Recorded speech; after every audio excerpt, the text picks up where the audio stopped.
Hi, everybody. This is Michael Murray, coming to you from Shooter's Billiards in Southington, Connecticut.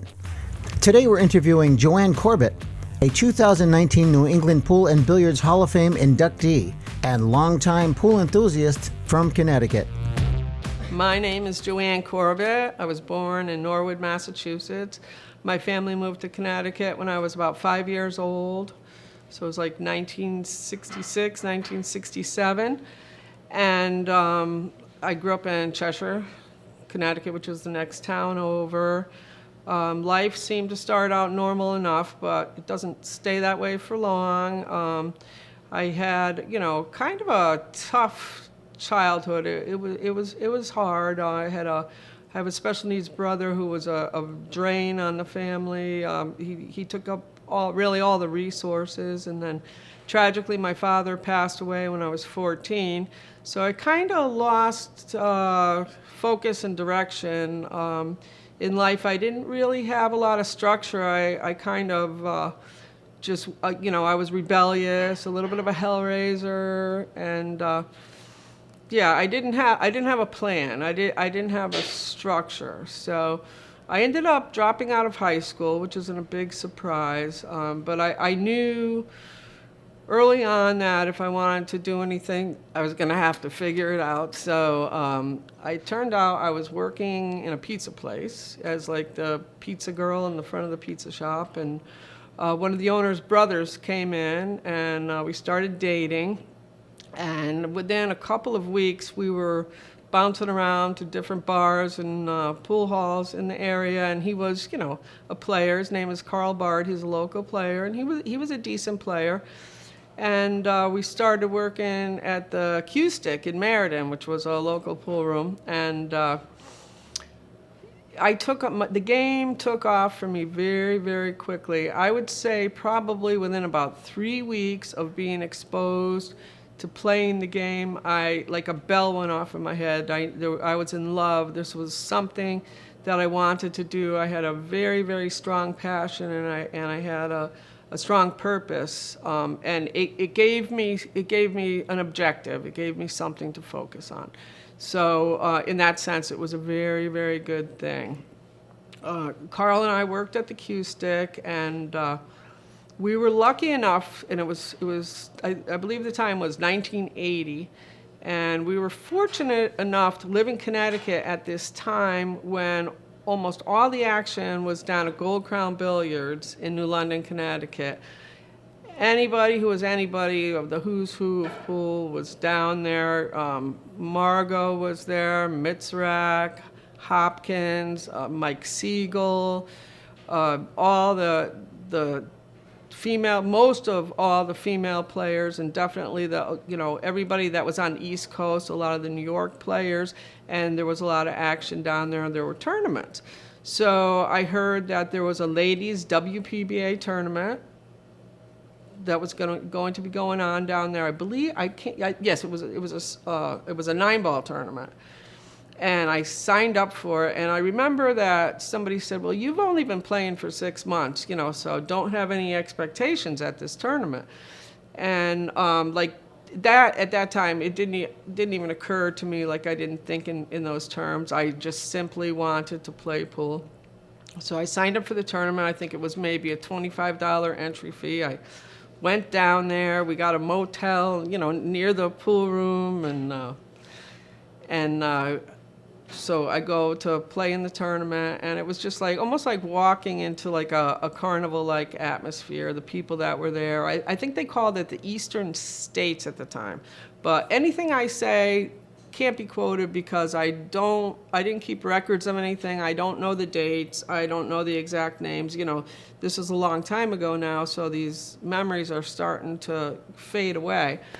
But I believe it was called the Eastern States 9-Ball Championship. So one of the interesting and funny things that happened was it was my first tournament, my first match, and I drew Gene Belucas, who is arguably possibly the best, one of the best, and she's definitely the best female player of that era. I think I can say that and not have anybody argue with me about that, so we'll just leave it at that. But she was the queen, and there was no question about it. And my boyfriend Carl, he laughed, he said, well, it's never going to be worse than this, so let's just do this.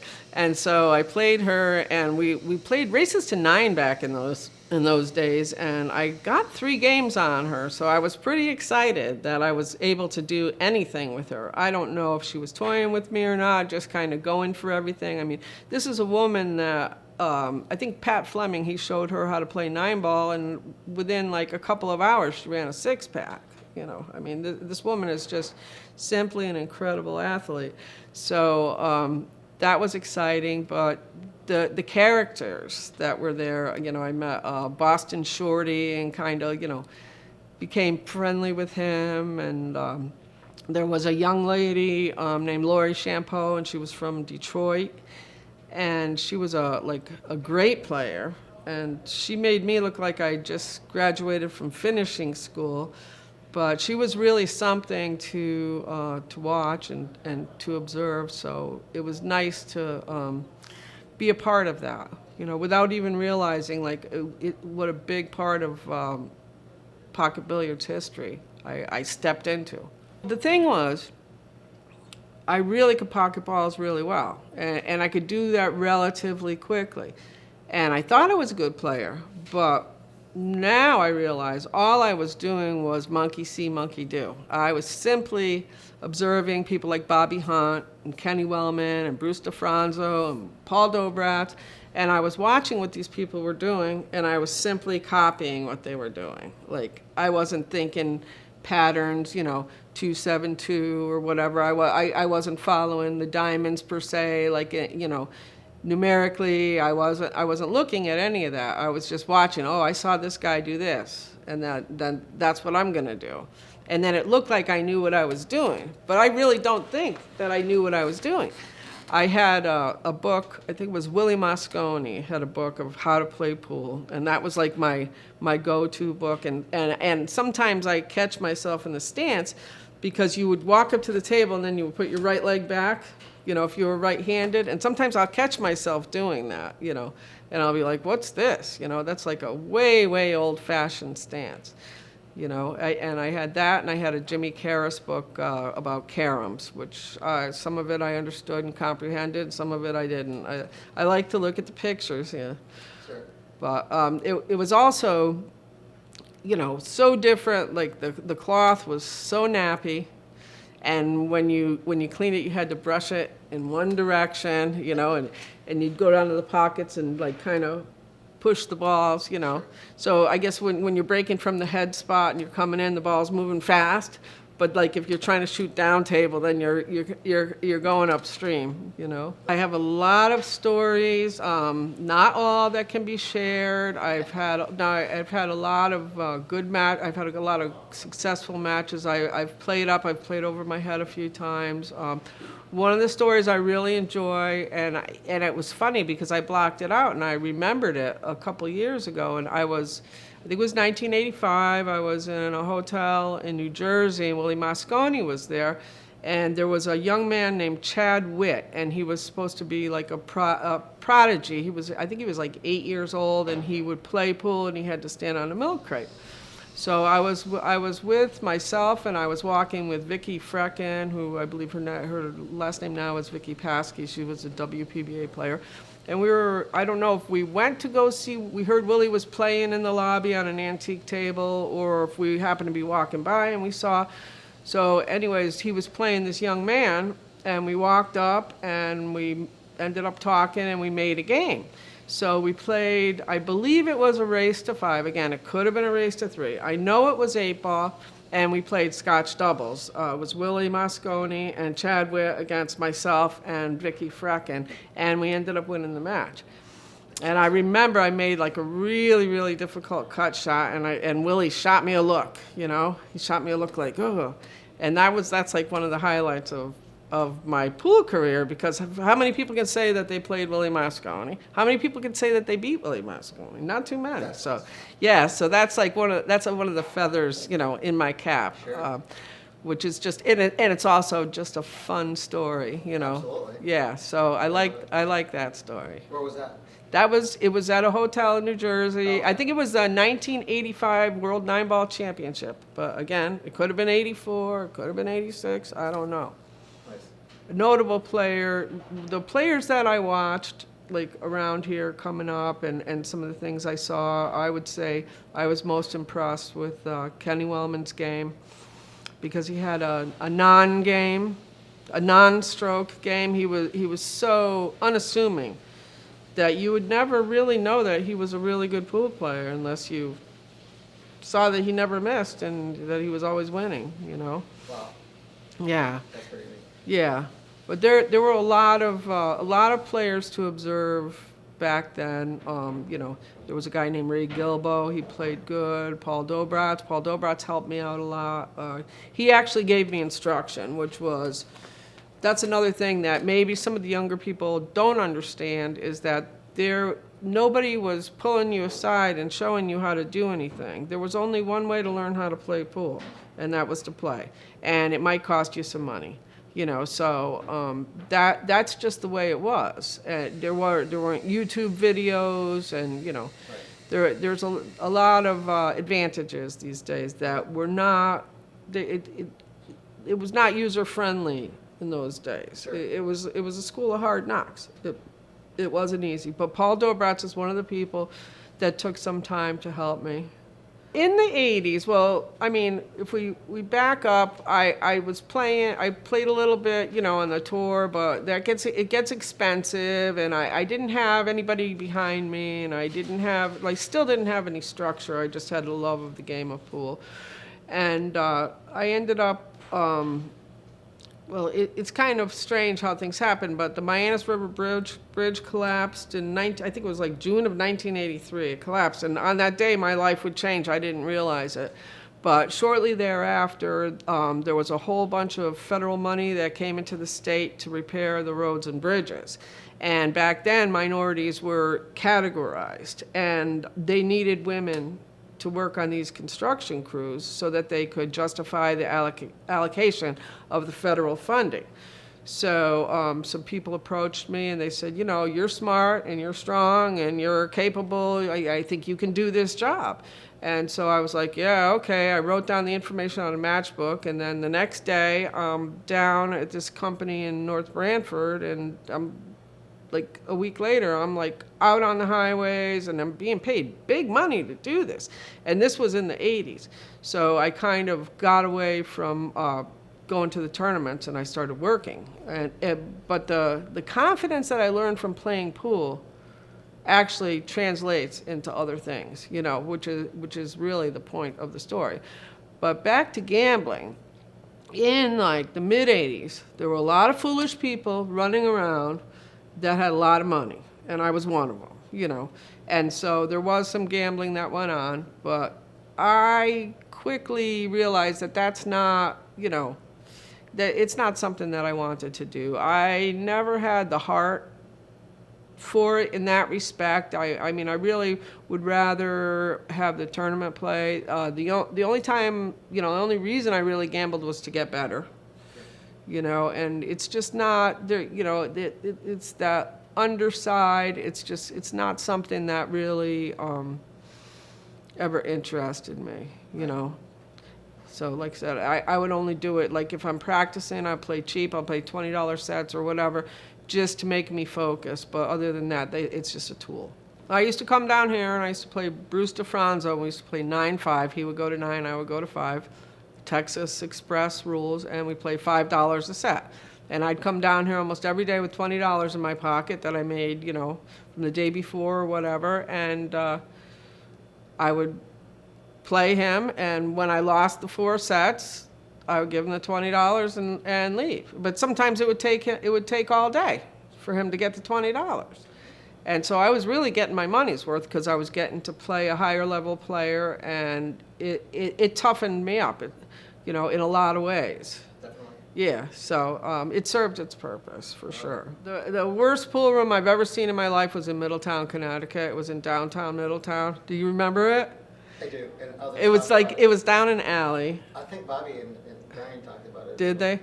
I went there once. I'm like, this, it was hot. You know, you could see the slate on underneath the felt, and I was just like, just get me out of here. But as far as pool rooms around here, as you know, as a player, you know that the action, it moves around. And I've seen some good action come and go in Connecticut. Bristol Billiards was hot for a while, but I wasn't really playing, but I did go down there and watch. Chicago Billiards in West Haven was really hot. That was too hot to handle. I went down there a few times, and actually Larry Lascotti, you know who Larry is, right? He pulled me aside and he said, you know, you don't need to be coming down here. I said, but Larry, I want to play pool. I want to work on my game. This was like in the 90s, maybe 95, 96. And he's like, no, really, there's nothing for you here, you know. And he was sincere. He meant it, like, in a nice way. Like, this is not, you know, you don't need to be coming down here. Because it was, you know, it was an interesting mix. It was a real pool room, but, you know, there were people traveling, people sleeping in the back room, and, you know, right. And God only knows what was going on over there. So I got run out of there by Larry, and also US 1 Billiards, which is owned by Jason Shaw now. But there was some good action back like in the early 2000s there. And I saw some incredible matches. One of the matches that sticks out in my mind was between Jeremy Sosi and Chuck Altamar. And I don't know, it started out like really slow. Jeremy missed a couple of shots, and I'm thinking, well, Chuck's going to jump all over him. And Chuck might have ran like a 3-pack, and then Jeremy ran a 3-pack, and then somebody ran like a 4-pack. And it was just incredible pool, you know, to see. Yeah, there was a pool room in New Britain, too, called Reenie's Billiards, and there was a lot of really interesting characters down there. And for some reason, I used to go slumming down there, but again, I didn't, you know, you're talking, you know, it's not like now where like they walk in the pool room by themselves. You know, when I walked in the pool room by myself, people were looking like, what is this, you know? And even one time I went to a pool room in Waterbury, Connecticut. It was Gin Lots or Dumb Lots or something. It was down next to the Palace Theater in Waterbury. And I went in there and I got the balls. I went over the table. I hit played a rack. And some old guy walks over real slow. He was like in his 90s, and he said, You don't want to be here. You don't want to be here. And I said, no. I said, I'm just, you know, I'm just going to hit some balls. I'm just practicing. And he goes, no, you don't want to be here. It's time for you to leave. And I'm like, okay. So I packed up my stick, brought the balls up to the table, and left. I mean, that was it. Was that an explanation? Or? Well, the explanation was it was full of old men gambling, and they didn't want me in there. They don't want a woman. Yeah, no, I mean, but it was a different time. Yeah, of course. And I mean, and I accepted that. I thought it was funny. Like, okay, I guess I can cross this place off my list. You should have said, I'll play you for it. yeah, sure. No. That's funny. No, I was enough of a wise ass back then. Well, yeah, I mean, when you're younger. Who impresses me the most? Well, I'm going to go with local player. I'm going to say Jeremy Sosi again and the reason I choose him is because he's a role model. And I think that the people that are in their 20s should take a look at him and say, you know, if this is how I want to act. He never has a crossword for anybody. He's not arrogant. He's attentive at the table. I've played him in matches here, and when it's my turn, he sits down and he pays attention. You know, he's not talking to his friends. He's not on his phone, and he's a class act. So I would say that for the local people here, that would be what they should aspire to be. Sure. You know, so that's who I would pick. To say, but like as far as the pro players now and the modern players, I mean, they're so good. They're so good, and the equipment has changed now. carbon fiber shafts. I tried, but I just can't. It's almost like some of the shots, it's on automatic pilot. But I just couldn't figure out like where the cue ball was going, and I decided that to adjust my game, to learn it, would take more effort than I'm willing to put into it. I would say the proudest moment that I ever had playing pool was in a Sal Bev. Oh, that's right, I forgot to mention Action Billiard. In a Sal Bev tournament, Action Billiards in Hamden. I can't believe I forgot about Action Billiards, but there was a lot of action down there, and that was now we're okay. So now I did the 80s and 90s. Now we're in the 2000s. So this is when I won a couple of qualifiers. I got to play on the WPBA Classic Tour, which is interesting because I hadn't played for 20 years in these tournaments, and so what sport can you be gone for 20 years and then be back and not like a top-notch champion, but you can still compete, which is kind of amazing to me. But he had an all-class event, and I took second place in the event, but I played very, very well. It was over a 2-day period.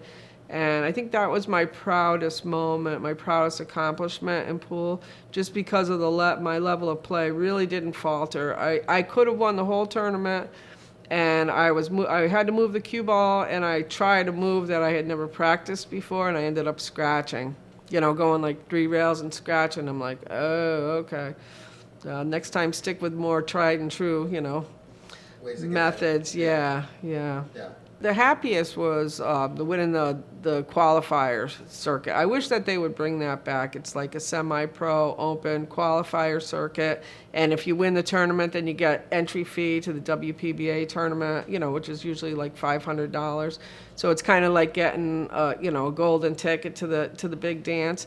And so when I won those qualifiers, I was playing pretty good, and I enjoyed myself with that.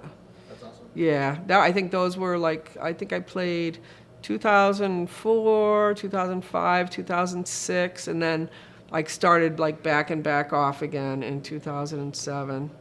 Right. Yeah, and then I took another huge break. So I stopped in 2007, and I didn't come back until 2014 or 15. I told you about the Minas River Bridge, and then I went on and I became an electrician somewhere in that time. I went through an apprenticeship, and I managed to get an electrician's license. I don't know how, I don't know why, but I did. And then I was working in the prison as a maintenance electrician, a story for another day, and I decided to become a nurse. So I've been a nurse now for 20 years, that just baffles my mind anyways to begin with, but my mother had cancer, and so she was at the end of her life, and it was very difficult for me to work because I made a choice to take care of her rather than place her in a convalescent home. And so I was home all the time, and I was just taking care of her, and it was one of those deals where you can leave for 2 hours, you can leave for 4 hours, and but you got to come back, you got to feed her, you got to do this, you got to do that. So my life was reduced to caring for my mother, and that was in 2015 when she really started to get sick, sick, and I started having dreams about playing pool, and I was happy in the dreams, and so I'm like, I can hop in the car, I can go down to Shooters, I can hit a few balls for an hour, and maybe play a little bit of pool, and just see what happens. And so that's when it started again. A renewed interest started in 2015. I started playing again. Yeah, and so it's interesting, how it ebbs and flows in your life, Sure. Life gets in the way of pool gets in the way of life, and sometimes they intertwine. Yeah. I actually started out, crazy enough, I started out in the Ladies League, and I was like, well, I'm going to play in the Ladies League, and I'm like, I'm going to do this because this is the best chance I have of having a winning record right now, because I want to make sure that I don't make a fool out of myself. And then I said, well, I mean, it's a trick. I shouldn't have done it, but I did it. I'm like, if I have a stone face and I kind of act like I'm not very nice, it's going to get them all riled up, and it's going to work in my favor. And so I was able to do that for a couple of months, just long enough to get my stroke back, you know. I don't know, in pool it seems like everything comes back in 3 months, you know. In 3 months I started hitting the ball better, you know, and then after 6 months I started running racks, you know, and so on and so forth. It progressed so that I could take the mask off and smile and be nice and genuine, and people were probably scratching their head, you know, because they didn't know me, so they thought, "Whoa, Right. what a Until they got to know you, probably, right? yeah." Well, that's it. Once they get to know me, the jig is up. Yeah, no, because I'm nothing like what I was acting like, you know. But that's all about concentration too, you know. It is. I'm not a social player. I have to, if I'm going to play and I'm going to play at the level I need to play at, I need to look at the table. I need to not talk. I need to focus on my game, and that's how I need to play. I don't want to waste my time in my life in any respect, and I can play. I'm capable of playing at a decent level, and when I play, I want to play at that level. Right. You know, I'm not a good time Charlie when it comes to this game. You know, I never reached my full potential in this game, and that I could have. And that's okay. That's okay because, you know, everybody has a different path in life. And like I said, it helped me with confidence and some discipline, you know, that enabled me to do other things in life. So it all comes out in the wash. You're like me. You've done a lot of things. Yeah, I am. I'm like a jack of all trades, master of none. Yeah. Yeah, but it's fun learning new things. Right? It is. And I even, you know, I even have some ideas of some things that I still want to do. Good for you. Yeah. That's awesome. Yeah. Allison Fisher is my favorite player, and Kelly Fisher. Yeah. I played her a couple times. She's Are they related, by the way? no, they're just everybody in England's named Fisher, so yeah.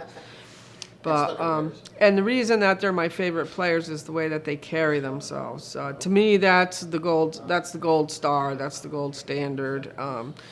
More than how you are at the table. But I can't even say there's a young lady in China that's her Fargo's like 830 or something. I don't even know if I could pronounce her name. I can't think of it. But no, there's too many players coming up right now that they're just so good. They're so good, you know. So I can't say that I have a favorite. So I go by character, you know. Karen Kors. Oh, well, Karen Kors is one of my all-time favorite players, and I wish that she still played. And actually, if I have to get ready for a match, or you know, if I'm being serious about playing pool, I'll watch Karen Kors, Allison Fisher YouTube videos, because that's my style of play is closely modeled, you know, to the way that they play, with the boxy stance and the approach and whatnot, and the simplified textbook way that they play. Sure. You know, I'm not going to watch a Filipino player to try to get ready for a match, Right. you know, Yeah. because it's just not my style. I play with a Predator, and I really like it, with a 314 shaft. And my break cue is a Theriault, Mark Theriault. His wife works here, Dee, and he makes custom cues and works on cues. And he gave me a prototype shaft, which I really like, and it's on a McDermott butt. So, and it's working out well for me. That's awesome. Yeah. One of the pieces of advice Jean Belucas gave me back in the day, she said, find something that you like and stick with it. You know, and I've been through the phases. You think, oh, if I get this, I'm going to be better. Or if I do that, I'm going to be better. That's just work on your stroke. Get a cue that you like, that you're comfortable. It's a tool of your trade, and practice. Right. That's the key. Yeah. Practice what that's. That's what I need to practice, what I preach. 18 and a half, standard length. I don't understand anything about these longer cues. I understand a taller person wanting a longer cue. I don't understand a shorter person wanting a longer cue. I do have one of those Predator extensions, which I really like. I think that's the best $80 I ever spent in pool. And I right now I use the Kamui soft tip, but the jury is out. I used to shoot with medium moire tips, and I love them. And I don't know, I've had people put supposed medium moire tips on my sticks, and they don't perform anything like what I used to get out of a medium moire. So obviously they've changed. There's counterfeit out there or whatever. So Right now, the most luck I'm having is with a Kamui soft, which is really not a soft tip at all, not as far as I can tell. I just bought the medium. Yeah, I thought the medium was too hard for me. Is it? Yeah, All right. yeah. 'Cause I But like a medium. But it all depends. You know, if I'm playing good, then I'll be able to shoot with it. If I'm not playing good, then oh well, the tip's no good. Yeah, right. Exactly. Yeah. Give me something to blame it on. Yeah, exactly. Leather, linen, or wrapless? Leather. Even though I would rather use the linen, I can't keep it clean.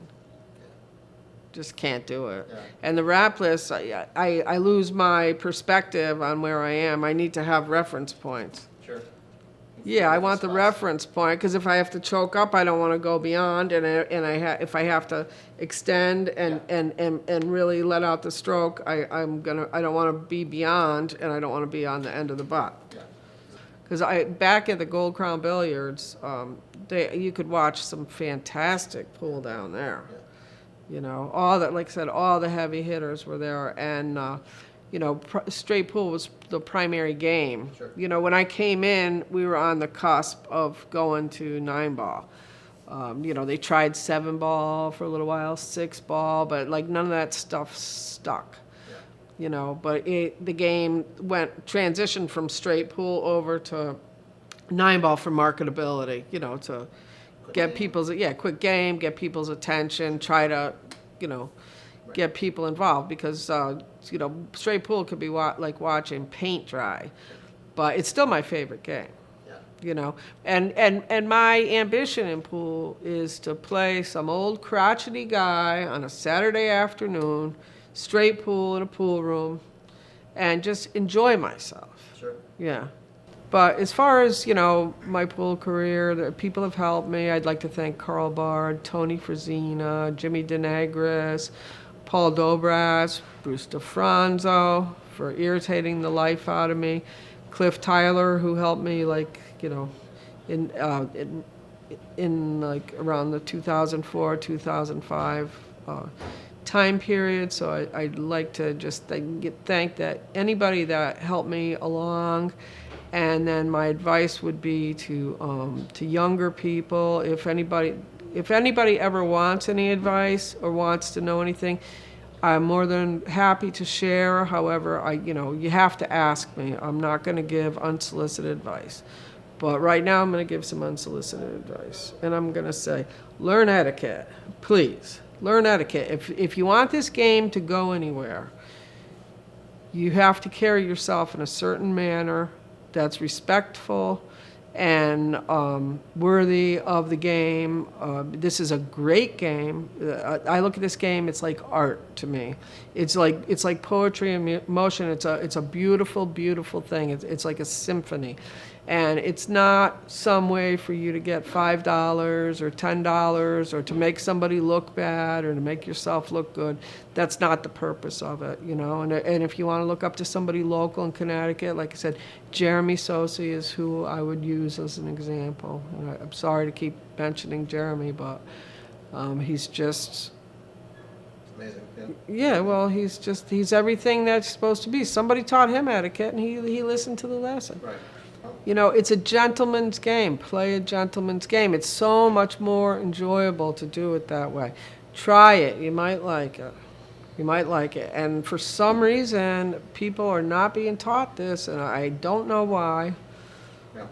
I don't know why, but they're not. So if I have anything to say and if I have anything to put my 2 cents in, just follow the examples of people, you know, that act properly and emulate that. Yeah. But most of all, I want to thank Sal Conti for believing in me and supporting me. And I know that he helped me. You know, he was responsible for nominating me for the New England Pool and Billiards Hall of Fame, which is something I never aspired to, but I appreciate so much, and that's definitely one of my proudest moments in pool. It's a happy thing, and he's given me lessons, and he's always an ear for me to talk to, and it's not only about pool. He's a mentor to me in many, many ways, and I appreciate all his efforts and everything he's done. And also, we have the Junior Academy here, the APA Junior Academy, and he's teaching me how to teach the younger generation. And